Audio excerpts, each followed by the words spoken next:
мұрын қарауының бірнеше себептері бар. Мысалы, бірінші себебіне келетін болсақ, ең жиі қолданатын, көбіне үлкен адамдарда болып біледі, давление дейміз, қан қысымының жоғарылауымен. Қан қысымы жоғарылаған кезде мұрынның ішіндегі жұқа кішкентай тамырлар жарылады, қысымға шыдай алмайды да, жарылады. Мұрынның қан кетуінің бірінші себебі осы. Екінші себебі балаларда кездеседі, көбіне жиі балаларда бас ішілік қысымның жоғарылауы, оны внутричерепное давление деп жатамыз. Басы қысымы бар балаларда ашуланған кезде басының ішіндегі қысым жоғарылайды да, мұрынның ішіндегі қан тамырлары жарылып, одан қан кетеді. Енді үшінші себебіне келетін болса, біздің жерде көбіне жиі кездеседі, құрғақ жерлерде кездеседі. Мына құрғақ ринит дейміз, су қойылады. Мұрынның ішіндегі кілегей қабығы құрғайды.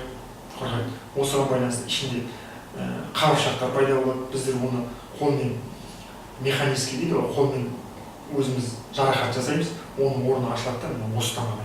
Тағы бір себебі мұрынға жарақаттың болуы, удар дейміз. Жарақаттың болуы, удар дейміз. Тран болуы, сырттан болады, тран болуы. Осы кезде ғана. Сосын бесінші себебіне келетін болсақ, бесінші қан ауруларына байланысты. Қан ауруларында қанның құрамында қанды ұйытатын факторлар болады. Осы қанның құрамында ұйытатын факторлардың мөлшері нормадан төмендеп кеткен кезде көбіне қан ауруларында қанның ақ қан ауруы деп жатамыз, қанның қатерлі ауруларында осындай белгілер болады. Осындай 5 негізгі мұрыннан қан кетудің негізгі белгілері болады. Бұны тоқтатудың жолдары негізгі себебін емдеуіміз керек. Бұл мұрыннан қан кету көбіне емес, екіншілік белгі болады. Бұның негізгі себебін емдеуіміз керек. Жаңағы қан қысымының жоғарылауымен болатын болса, қан қысымын төмендетуіміз керек бірінші. Сосын мұрынға тампон дейміз, мұрынға тампон жасауымыз керек. Сосын қанды қоюлататын, тоқтататын дәрі-дәрмектер егеміз.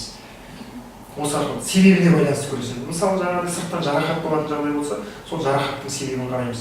Мұрны сынап, орнына келтіреміз, мұрынның ішіне тампон салып тоқтатамыз мұрынның ішіне. Ең алғашқы белгілерінде.